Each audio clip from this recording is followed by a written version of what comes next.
축산, 검협전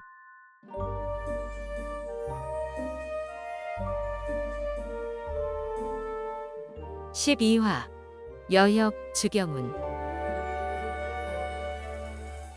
대낮에 색을 밝히니 모태가 엿들어 싸움이 벌어지고 한밤에 색을 밝히니 여협이 나서서 운적을 혼내주네.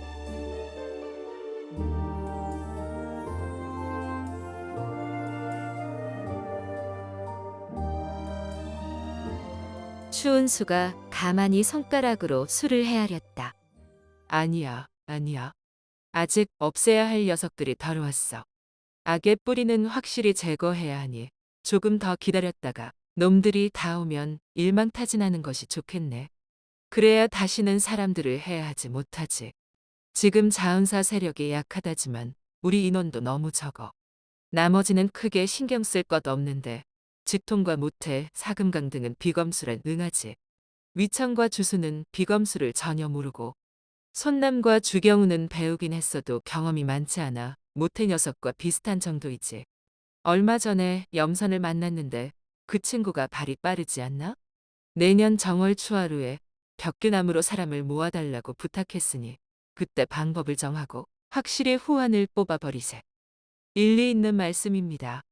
조금 전에 경운이 오늘 밤 자은사 동정을 염탐하려는데 도와달라더군요. 선배님 고견으로는 가는 것이 낫겠습니까? 예전에 고행두타가 아미파의 미래는 이응에게 달렸다고 했었지. 그중 하나는 지금 구화산에서 수련 중이고 또 하나는 여기에서 열심히 정진하고 있으니 정말 기쁜 일이구먼. 가려거든 모습을 드러내지 말고 뒤에서 돕다가 되었다 싶으면 조용히 돌아오게. 혹여 지통이 우리의 내년 거사를 눈치채서 죽은 제4부의 잔당을 다 끌어모으면 아주 골치 아파질 테니까 특별히 조심하게. 취도인이 추은수와 이야기를 마친 후 주경운을 데리고 떠날 채비를 했다. 주순이 어렵게 만난 딸과 제대로 이야기도 나누지 못하고 헤어져 아쉬워하자 추은수가 핀잔을 주었다. 그리 정에 약해서야 검협이라 하겠나? 경운이 오늘 일 잘 해결하고 내일이면 바로 부녀간 회포를 풀게 될 것이니 조급할 것 없네. 주순이 딸에게 취도인 말을 잘 따르고 조심하라며 거듭 당부하자 주경운이 아버지를 안심시키고 취도인과 함께 떠났다. 한편 지통은 매우 심란한 상황이었다. 모태의 제자 장량이 실종된 후 주운종이 탈출하고 장노사 부녀가 도주하는 등 한두 달 사이에 골치 아픈 일이 연달아 일어났으니 그 와중에 주순을 찾아 복수하겠다며 계속 절을 나가려는 모태를 말리기도 해야 했다. 모태는 모태대로 지통이 너무 몸을 사린다고 생각해 몹시 불만스러웠다. 두 사람은 환희전에서 무녀들을 불러 연애를 즐길 때는 죽이 잘 맞았지만 결국 한 여인을 두고 큰 오해가 생기고 말았다. 지통은 원래 음흉하고 극악무도했지만 사부의 실패를 거울 삼아 스스로 자은사를 세우며 온갖 고생을 한 터라 성도 부근에서는 나쁜 짓을 벌이지 않았다. 대신 1년에 두어 번 사금강을 다른 지역에 보내 밀매를 하고 돌아오는 길에 미인을 납치해오라고 시켰다. 지통은 실증을 잘 내고 늘 새 것을 좋아했다. 납치한 여인이 지조를 지키며 말을 듣지 않으면 바로 죽였고 원래 음탕하거나 위협에 굴복한 여인도 1년 이상 품지 않았다. 그 후에는 무예로 내쳐서 제자들이 마음껏 농락하게 했다. 3년 전 양화라는 여비적이 자은사를 털려다 잡혔다. 지통은 괘씸한 마음에 모든 제자들에게 돌아가며 욕을 보이게 한 후 죽이려 했다. 사실 외모가 그리 출중하지 않아 품고 싶은 생각이 별로 없었기 때문이다. 그런데 웬걸? 옷을 벗기니 허리가 쏙 들어간 굴곡진 몸매에 배곡처럼 매끈한 피부가 시선을 확 사로잡았다.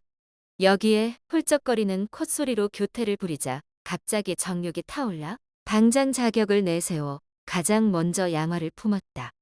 게다가 양화는 남자를 홀리는 기술이 대단했다. 수많은 여인을 품은 지통이었지만 양화의 매력은 완전히 색달랐다. 결국 지통은 그녀를 애첩으로 삼고 아무에게도 내주지 않았다. 음탕한 제자들은 한 번 줬다가 뺏어간 터라 더 아쉽고 억울했지만 감히 내색하지 못했다. 어쨌든 자은사 안에 다른 여인도 많았으니 제자들의 불만은 금방 사라졌다. 모태가 처음 자은사에 왔을 때 지통은 아미파에 복수하기 위해 모태와 그 사부를 끌어들여 세력을 키워야겠다고 생각했다.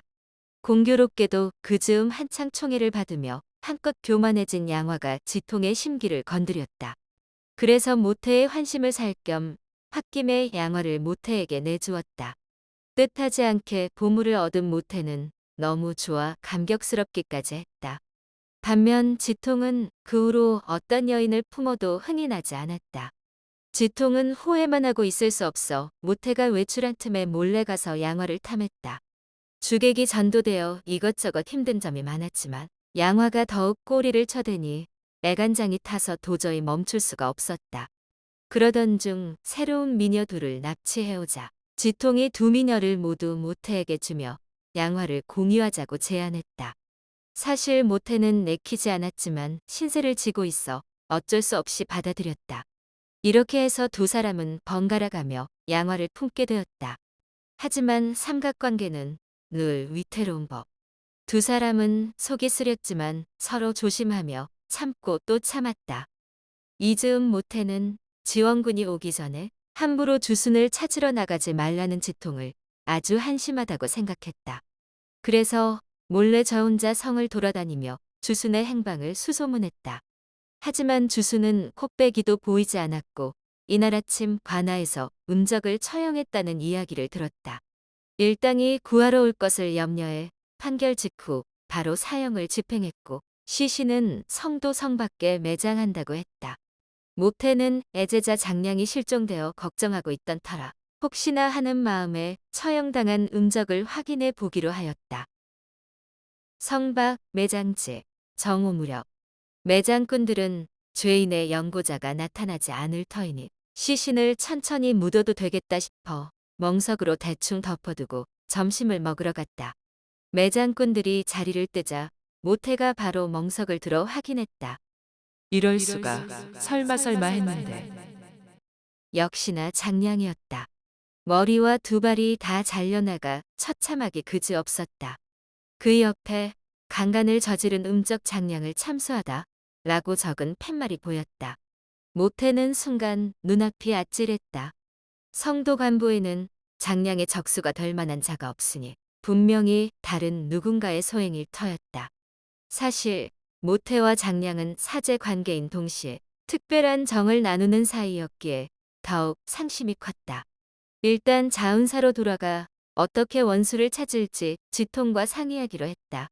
이때 밥을 먹고 돌아온 매장꾼이 멍석을 들추고 있는 모태에게 무슨 일이냐고 물었다. 소승은 자은사 승려인데 처참한 비극을 외면할 수 없어 염불이나 하고자 합니다. 모태가 매장꾼 손에 은자 20냥을 쥐어주며 부탁했다. 이 돈으로 관을 사서 잘 묻어주시오. 남은 돈은 술값에 보태고. 자은사의 명망이 워낙 두터워 성도 간부도 함부로 대하지 못하는 마당에 보잘것없는 매장꾼이 어찌 부탁을 마다하겠는가. 더구나 뒷돈까지 챙겨주니 냉큼 은자를 챙기고 연신 꾸벅거리며 감사했다. 그러고 정성껏 시신을 수습했다. 모태는 자리를 떠나지 않고 관을 사오길 기다렸다가 입관을 도왔다. 관을 묻을 때는 가족을 잃은 사람처럼 애절하게 통곡했다. 매장꾼들은 뭔가 이상하다고 생각했지만 이미 돈까지 받아 챙긴 터라 모른 척 내버려 두었다. 그보다는 자은사 승려라는 사실이 더 중요했기에 성심껏 일을 마무리했다. 눈치 빠른 모태는 은자 단량을 더 챙겨주고 자리를 떠났다. 같은 시각 주수는 망각루에서 요기를 하다가 위청에게 둘러엎혀 자은사 근처 숲길에가 있었다. 만약 위청의 장난이 아니었다면 주수는 자은사로 돌아가는 모태와 마주쳤을지도 모른다.